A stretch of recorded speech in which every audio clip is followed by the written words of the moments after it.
Whenever you grow up in a city like New Orleans, especially when you're a storyteller, it ain't hard to find motivation. I remember being in film school, and I would be talking to my classmates, and everybody had to do all of this different stuff to look for motivation to tell a story. Read all of these books, go and watch the most classics films, and while all of that stuff is very important, all I had to do was just step outside my door, more specifically, go to a second line.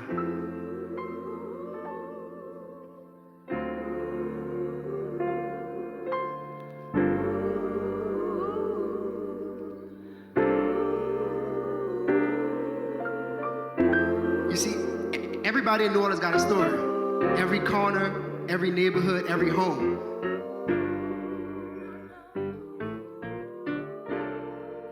This is a picture from 2004, 1 year before Hurricane Katrina happened.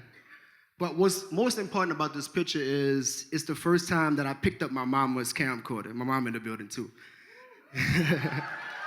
My mama always tell me that I'm basically living her dream and that everything that I know, all of my work is to be credited to her. Facts. And it's true, because when my mom was young, she was also a photographer, and then she got pregnant with me. So it definitely got passed to me. But what's most important about this picture is that this was when I first found my new toy. And I was at the age where I wasn't really taking toys seriously anymore. I felt that they were temporary. But it was something about this toy that felt timeless and forever. It was something about this toy that felt like it gave me purpose, right? So I can remember taking this toy like around my neighborhood and around my family and my community just to explore like the technicalities and try to understand this new medium that I was in. But when you put your camera on a city like New Orleans, you get much more than that. 1 year later, Hurricane Katrina happened. Hurricane Katrina and that camera story followed me into my upbringing. You see, I was still bringing my camera around my neighborhood, but this time I felt like I had more intention. I had this idea to talk to the children about what they had experienced because I felt like no one was really worried about what the locals of New Orleans who actually went through the storm had to say. So I wanted to talk to them, specifically like the kids. We all don't know what we're gonna do. So we just need some help and support. Having to sit down with this footage gave me a new purpose. I hate the way they portray us in the media. If you see a black family, it says they're looting. If you see a white family, it says they're looking for food. Is this racist?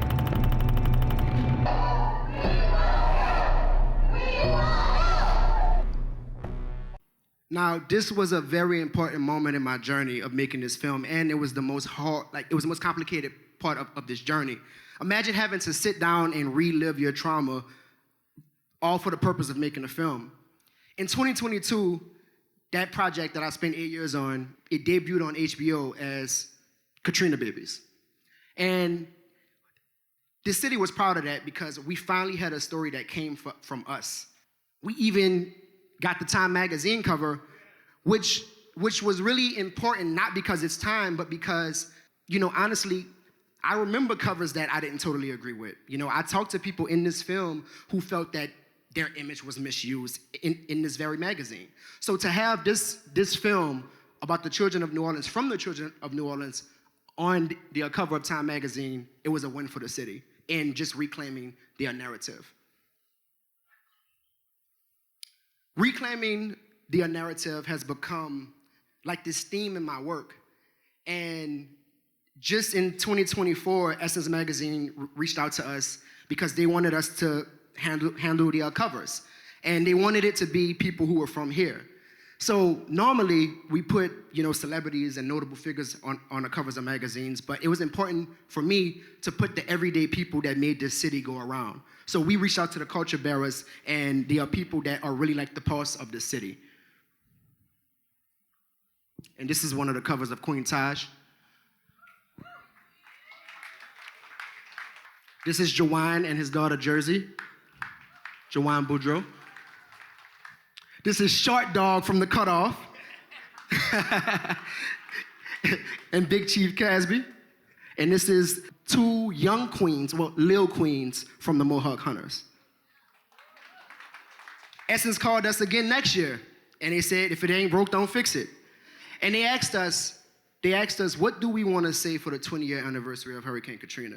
We wanted to show these kids levitating above all of the madness and the trauma. So we came up with this idea. This is Omir. And the cover story was also written by a local journalist and historian, Sierra Shinye. And finally, we wanted to make sure that we can reclaim those horrible images in that archival. So we used this photo as a reference to just say how we felt today. And I'm not gonna say it, y'all can read it.